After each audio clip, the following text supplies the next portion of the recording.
Welcome back to the program. Joining me now is Ben Manis. Ben is a law enforcement expert. He writes often for The Hill. We were talking offline about vetting and about these attacks in New York. I wanted to bring him on to discuss, let's just call it the inability to vet. Ben, how are you this morning? Hey, John, how are you? This is it's been quite a weekend in the Northeast United States on two fronts. Yeah, ridiculous. Yeah, both the Homeland Security front and what's been an explosion in police being targeted. But let's address the Homeland front first, because you know what? No. Let's go backward, because I haven't had a chance to discuss this incident in Philadelphia, and I do want to touch on it. Let's give a brief overview of what happened there. And we do know that police officers were specifically targeted. One, a sergeant, shot 8 times. Luckily, survived. She was in stable condition last I checked. But let's touch on that a little bit, because it didn't receive as much attention as it should have. Yeah, and let's be very clear. There were 2 incidents this weekend in Philadelphia. One that got significantly more attention because it was a fatal incident, and that was in West Philadelphia. And that would be the second time this year in that same area a law enforcement officer was targeted. The first time by an Islamist. That was back in January for my friend Officer Jesse Hartnett. And then just Saturday night, we had an incident where a veteran sergeant, a 46-year-old female, was literally doing a report in her car at the McDonald's parking lot, and a guy walked up and opened fire on her. And he had Do we know who the perp is, what his motives were? Perp's dead. Almost identical to the way Hartnett was attacked. It's a different motive, but the perp is dead. Responding officers. That I know, but do we know do they have any idea why he did it? I read that he had a manifesto. He had a manifesto in his pocket. His situation was more appealing to hatred toward the police. So he's a multiple felon. He had a manifesto marked doomed in his pocket, and in that manifesto he talked about his hatred for his parole officer who was looking to violate him, not surprisingly given his activity in the past, and his hatred for police officers who'd put him in jail several times. So he basically just acted out his hatred, shooting a police officer first, and then going through the neighborhood on foot. He shot up a bar. He killed a woman. He shot the bouncer in the legs twice. He shot up a car in front of the bar, and that's where the woman was killed. So that was a separate incident. Right. And then when officers, convened on him, he opened fire on them again, hitting a University Penn police officer in the leg.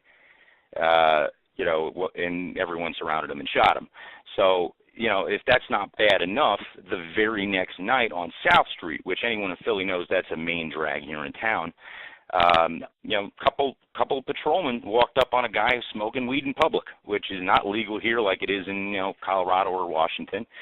And instead of simply taking the ticket, he decided to turn around and fire at the officers.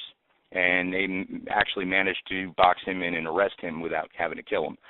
But that's the second time in the weekend that the first resort, not the last resort, was to attack and target a police officer. Yeah, I followed the cases as much as I could. I was traveling a little bit. I got swamped, and then these attacks came off. But I knew I was going to want to talk to you, and you told me in on Philly, being on the ground there.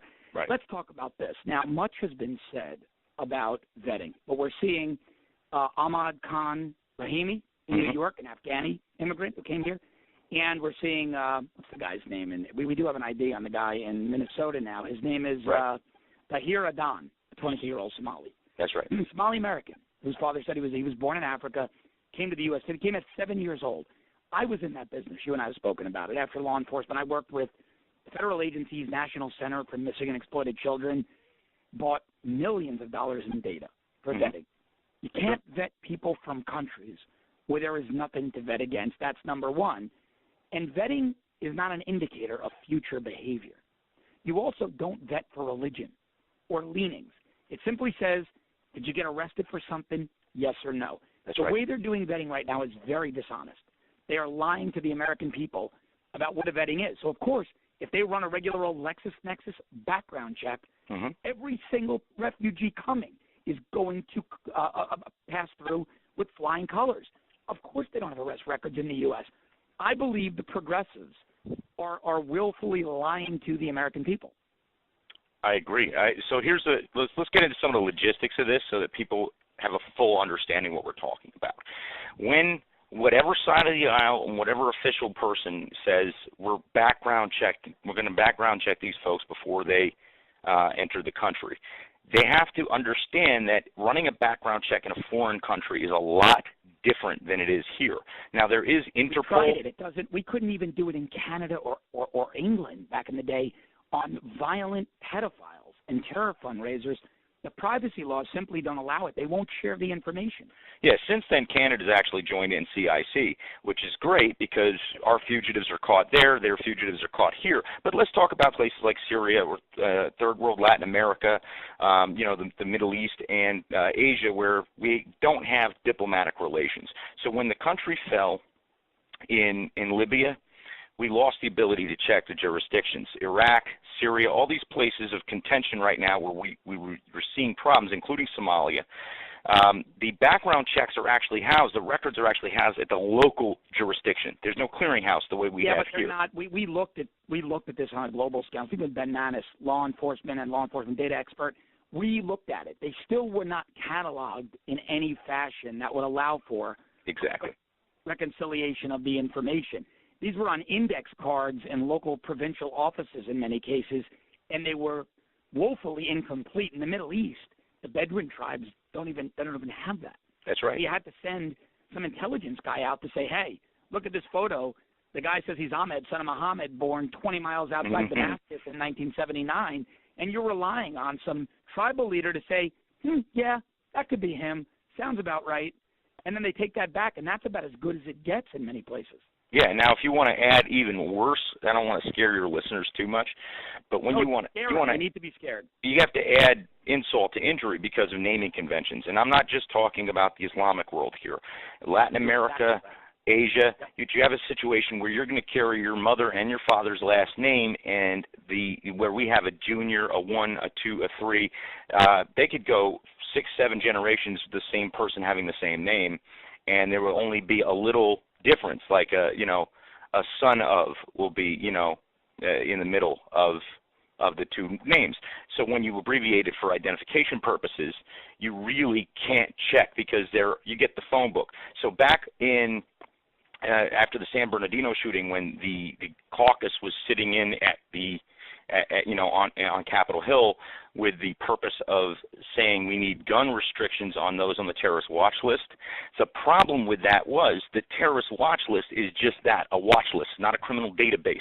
There are so many people on that watch list who share the exact same name in DOB with someone who's a legitimate working citizen that you can't start taking people's rights or restricting their travel based on that. All you could do it's way too arbitrary. There's no due process involved. There really is no defined parameters for being put on the list or being able to get removed from the list if you're deemed to be innocent.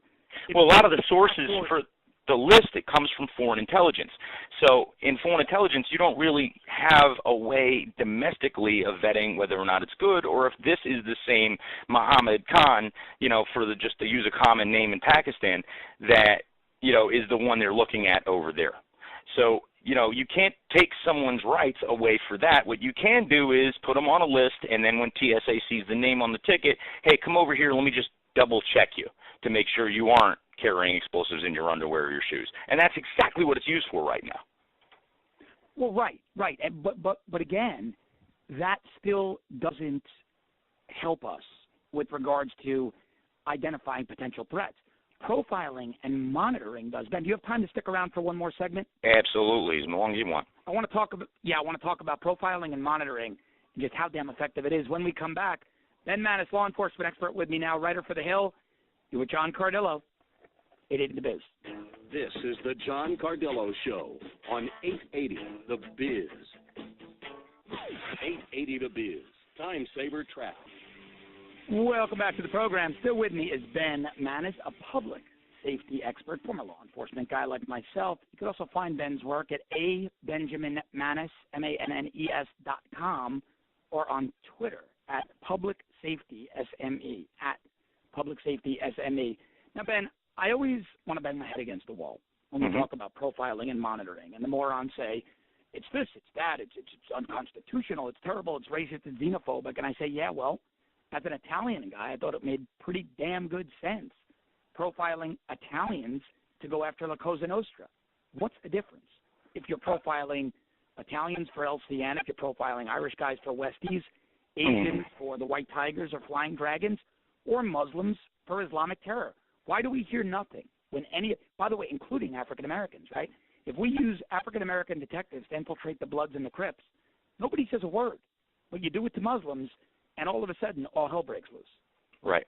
So the issue of profiling has been kind of hijacked, and this is not something new. This happened 20 years ago when the superintendent of the New Jersey State Police was fired for being very frank about how his troopers profiled gun runners coming up the turnpike, linking, no-gun states with, the South on straw purchases. So what we had is a situation where they'd use what's called criminal profiling. Criminal profiling is 150% legitimate and used by law enforcement even to this day. What criminal profiling isn't is racial profiling. But now, anytime anyone hears the word profiling, they immediately associate it with racial profiling. Let me give you this distinction. Criminal profiling is using all of the characteristics used in determining what is a common pattern of a particular criminal profile and applying those to lookouts given to police officers or federal law enforcement. You used to see it in roll call. What did they give you in roll call? Descriptions. If you had a robbery pattern, you worked off a description, right? Of course. Now, of course, the race, the sex, the build, the height, these are all part of that characteristic.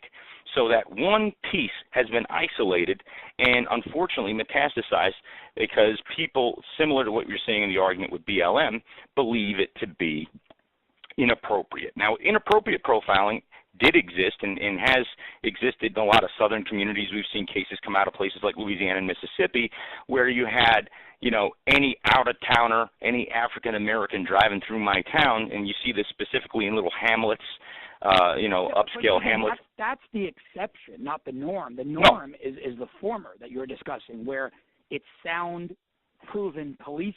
Yeah. There are these anecdotal incidents where it's been done inappropriately, but unfortunately the left-wing media has hijacked those few anecdotal improper incidents to throw us off our game on the macro level, right? And it happened in one big instance in New Jersey.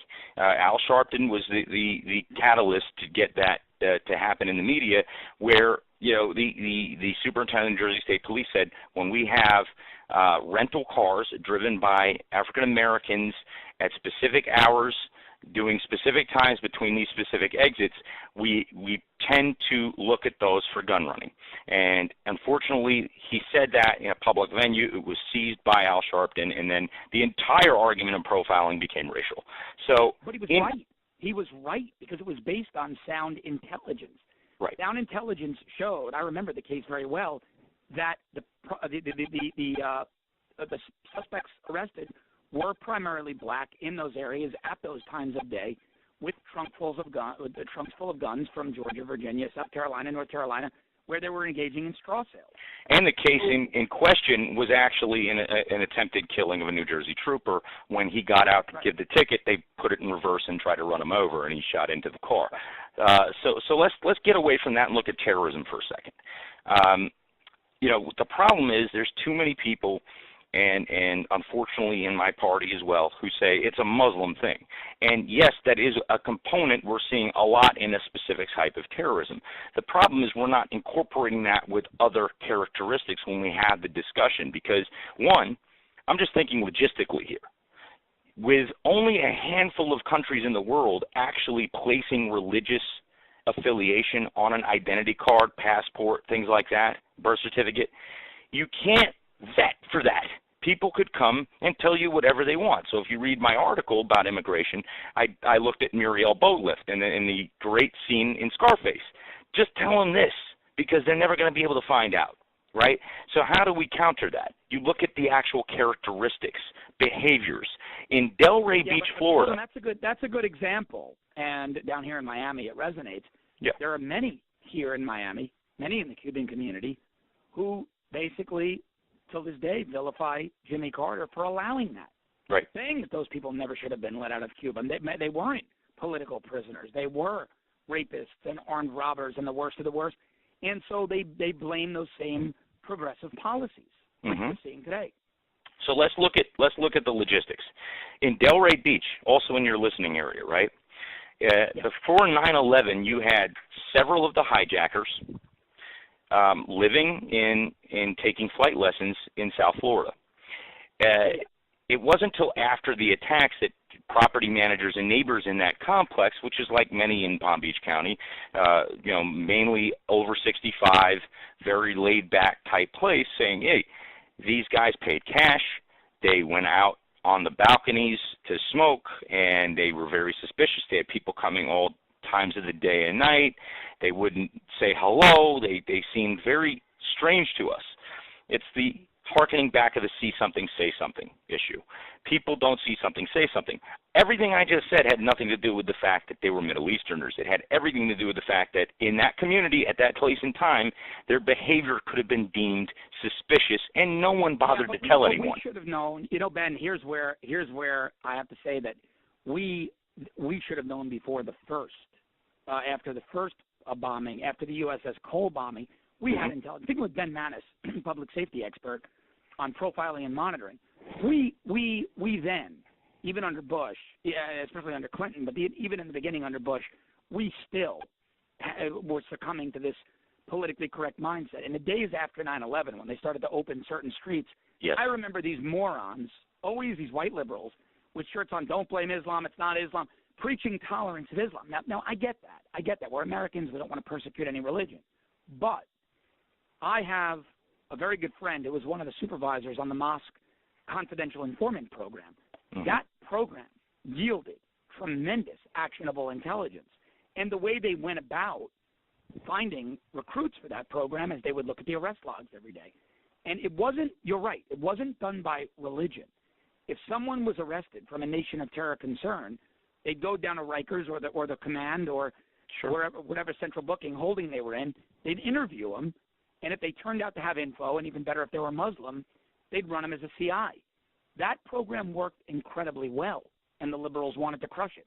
So we do need to pay special attention to the Muslim community, regardless of how their identification conventions work in their countries of origin. Yeah, you couldn't be more on the money on that particular analogy because, are we talking about Muslims or are we talking about Wahhabi extremists? I say it's going to be the extremists, right? I have to be honest, working in Washington, D.C., we had... When our CIs go into mosques, initially, a Wahhabi extremist, a Salafist, is going to be among other Muslims. We don't know who's who. Right. So we've got to monitor everyone to find out who's who. Which is why the relations with the legitimate community are at utmost importance. In Washington, D.C., we got a lot of tips after 9/11 from the Persian community. And it's because, like the Cubans in South Florida, when the Shah fell, when a particular regime falls, the people who were on our side in that particular regime have to go somewhere. So there's a lot of Persians in Encino, California, or the Washington, D.C. area. And they were seeing rumblings because they're Shiites, right? And they were seeing a lot of rumblings from the Sunni community, and they were reporting that to us. If we did not have that outreach capability from the Bureau standpoint, we would not have gotten any of that intel. And that's the problem when we just say blanket things that shut them up because then they're worried about, deportations or things like that. It's a very nuanced situation. I'm not saying we don't look at it. We have to look at it, and we are looking at it. Ben, let's go. We only have a couple of minutes. I want to touch on something else. I'm mocking on Twitter during the break the fact that CNN experts are saying 2 or 3 lone wolves got together. No, this whole lone wolf thing is driving me insane. You wrote a piece on that as well, and you wrote about making dangerous distinctions between lone wolves and terror groups. Give me your thoughts on that in a minute and a half. Okay, let me be very clear. If somebody is motivated by or acting on behalf, pledging allegiance to, let's say, ISIS, and they're motivated but they're American from the internet, they're still acting on behalf of that terrorist group. They're committing a terrorist act It's an international terrorist act because of the rationale for the attack. To make that distinction on TV at the scene, Mayor de Blasio was horrible about doing this too. At the very scene, his first press conference, he said, we don't know if it's terrorism because it could be something else. Now, what he meant was lone wolf. But lone wolf to me, San Bernardino, Fort Hood, the guy who shot Jesse Hartnett, they all pledged allegiance to a particular terrorist group. They're committing a terrorist act. Let's stop making that distinction and fight the fight then today. On the other side of that, ISIS is out there celebrating these attacks, saying, "Look what our soldiers are doing. They're bringing death to the enemy." And they took responsibility for the Minnesota attack this weekend, which was stabbing, not guns. So the particular talking points used by a lot of these local politicians who are trying to ride the fence don't apply. And that's the problem. They have to just put all their political allegiances aside. But de Blasio is useless. I mean, the guy's a waste of air at this point. He should just retire. He's going to lose. He's going to be a one-termer. He's going to lose in a landslide. And he is doing far more damage. Somebody asked me yesterday, who was worse, you remember this, you were around the city, who was worse, Dinkins or de Blasio? And I said de Blasio by leaps and bounds. Dinkins was a clueless party machine guy who went along with what he was told to go along with. De Blasio is a committed radical. Do you know about the 20-year cycle, John? The 20-year cycle, you have Abe Beame, who was the most ineffective mayor in New York, 1977, blackout, Son of Sam riots, right? Yep. David Dinkins was his deputy at the time. 20 years later, David Dinkins, the most ineffective mayor, 2,300 homicides a year. And guess who was his assistant mayor at the time? Bill de Blasio. Now we're seeing him. Yeah, and Hillary's chief of staff, and a lot of people don't know the Hillary de Blasio connection. Mm-hmm. Ben Manis, as always, my friend, an absolute pleasure. If you want to read more of Ben's work, and I suggest you do, check him out at thehill.com. Go to his website, benjaminmanis, MANNES.com, or check him out on Twitter, at publicsafetysme.com. When we come back, I'm going to give you truth by the numbers on Somali refugees here in the U.S. Thanks a lot, John. You're going to want to hear it. You're with John Cardillo, 880 The Biz.